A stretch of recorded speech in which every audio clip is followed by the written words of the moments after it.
La résolution de problèmes comportant des contraintes. Donc, dans un contexte, une contrainte, c'est une condition qui est restrictive, qui est imposée à une ou à des variables. Donc, une restriction, tu sais ce que c'est, tu es habitué à en recevoir.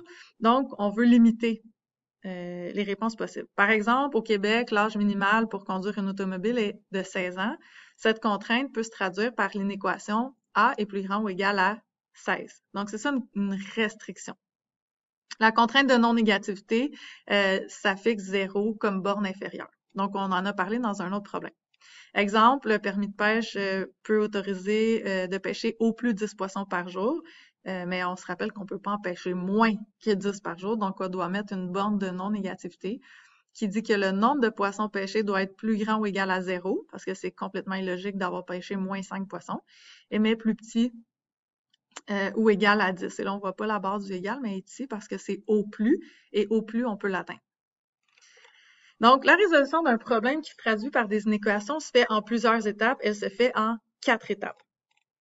D'abord, on lit le problème. Donc, et on essaie de déterminer, est-ce que c'est des inéquations ou des équations? On s'intéresse à deux figures, un rectangle dont la longueur est le quadruple de sa largeur et un carré dont le côté mesure 4 unités de moins que la longueur du rectangle. On relit si c'est pas clair. On peut faire des dessins aussi. Donc là, j'ai représenté le rectangle, j'ai représenté le carré. Le rectangle dont la longueur est le quadruple de sa largeur. Donc 4 fois la largeur, si x c'est la largeur, 4x c'est la longueur. Et un carré dont le côté mesure 4 unités de moins que la longueur du rectangle. Donc la longueur du rectangle, c'est 4x. Et 4 unités de moins, c'est 4x moins 4. Dans les deux figures, x représente la largeur. Pour quelle valeur de x le périmètre du carré est-il inférieur au périmètre du rectangle? Et là, c'est le mot inférieur qui nous indique vraiment qu'on est dans une situation d'inégalité. Première étape, on définit les variables et l'ensemble de références. Donc, c'est important de définir dans quel ensemble de références, puisqu'à la fin, dans nos réponses, il va falloir en tenir compte. Alors ici, x, c'est la largeur du rectangle en unité. 4x, c'est la longueur du rectangle en unité. 4x moins 4, c'est la mesure du côté du carré en unité. Et on est dans les réels. Et là, si on veut aller plus loin, positif, donc avec le petit plus, excluant 0, étoilé. Mais déjà, à la base, on met x éléments des réels parce qu'on peut avoir des valeurs intermédiaires entre deux. On est dans une variable qui est continue. Donc, première étape, définir les variables et l'ensemble de références. Étape 2, traduire nos trois variables. Donc, si j'ai trois variables ici, je vais avoir trois contraintes de non-négativité. Et là, celle-là, c'est facile. On a trois variables, on a trois contraintes de non-négativité. On se questionne par rapport à la variable. Est-ce que c'est possible qu'une largeur de rectangle soit égale à 0? Non, sinon on n'aurait pas de rectangle. Est-ce que c'est possible que ce soit inférieur à 0? Non plus. Donc, on fixe x, la largeur du rectangle, plus grande que 0. Même chose pour la longueur du rectangle. Est-ce que la longueur du rectangle peut être égale à 0 ou inférieure? Non. Donc, 4x, qui représente la longueur du rectangle, est plus grand que 0.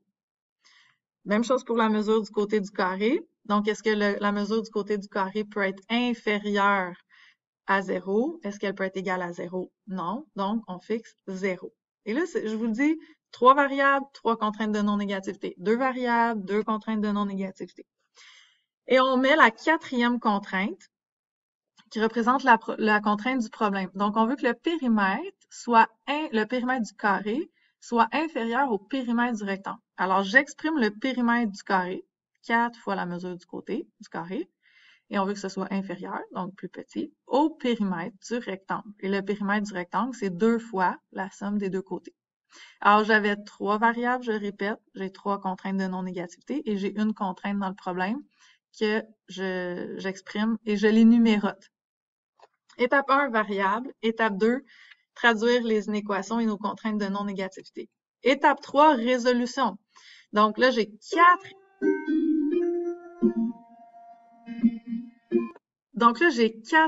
inéquations, j'ai 4 résolutions à faire. Et là, la résolution, vous vous êtes pratiqué. Si vous n'êtes pas pratiqué, mettez tout de suite la vidéo à pause, allez vous pratiquer et vous reviendrez ensuite. Donc, ma première inéquation, x est plus grand que 0. Je la traduis sur une droite numérique, c'est visuel. Numéro 2, 4x est plus grand que 0, je divise par le nombre devant la lettre, et je trouve aussi que x est plus grand que 0. Je la trace sur une droite numérique. 4x moins 4, chiffre avec chiffre, lettre avec lettre, divise par le nombre devant la lettre, je trouve que x est plus grand que 1. Et là, voyez-vous, la contrainte de non-négativité vient de me fixer une borne inférieure. Donc, il ne peut pas avoir de mesure entre 0 et 1. Et ma quatrième inéquation, je fais mes opérations. 4 fois 4x, 4 fois moins 4, 2 fois 2x, 2 fois 4x. Je mets les chiffres avec les chiffres, donc j'envoie le 16 de l'autre côté. Les lettres avec les lettres, j'envoie le 10x de l'autre côté. Je divise par le nombre devant la lettre et je trouve que pour cette inéquation-là, x est inférieur à 8 tiers. Là, 8 tiers, quand on parle de mesure de côté, c'est un peu compliqué à comprendre. On peut aller chercher la valeur décimale.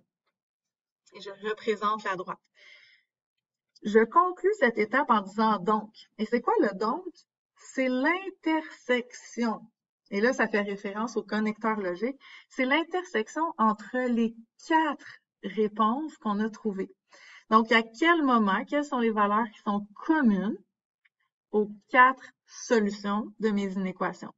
Et ici, je trouve que les valeurs qui sont communes aux 4, c'est que x est plus grand que 1, donc x plus grand que 1, mais x est plus petit que 2,6 périodique. Donc, vous pourrez vous référer aux vidéos sur les connecteurs logiques si c'est pas trop clair, mais en gros, quand on fait la résolution, on cherche l'intersection de toutes les inéquations dont on aura fait la résolution. Et je réponds. Et là, c'est là que c'est beau. Une phrase, toujours la même. Étant donné que x est dans les réels, et là, on réfléchit, on fait pas juste écrire ça. Ça veut dire quoi que x est dans les réels? Ça veut dire qu'il y a plein de valeurs possibles, je peux pas aller les nommer. Donc, étant donné que x est dans les réels, que x est compris entre 1 exclu et 2,6 périodique exclu, la largeur doit être supérieure à 1 unité et inférieure à 2,6 unités. Donc, j'ai mon ensemble de références. J'ai l'intersection entre toutes mes résolutions et j'ai une phrase qui répond au contexte de mon problème. La différence, là, si vous ne comprenez pas ici encore, si j'étais dans les naturels, par exemple, je parle d'un nombre de tubes de peinture, ben, je pourrais pas dire le nombre de tubes doit être entre 1 et 4. Je vais répondre le nombre de tubes de peinture, puisqu'on est dans les naturels, serait 2, 3, 4. Exemple. Donc, on va y aller en extension, si on est dans les nombres naturels ou entiers, et on va y aller sous forme d'intervalle, donc, mais en phrase complète, si on est dans les réels. Alors voilà, je résume.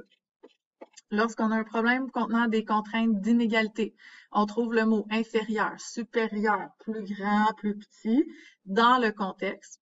On définit nos variables et l'ensemble de références. On met nos contraintes de non-négativité et la contrainte du problème. On fait la résolution, on trouve l'intersection et on répond avec cette phrase, étant donné que l'ensemble de références et que la réponse trouvée, la largeur doit être supérieure à 1 unité et inférieure à 2,6 unités.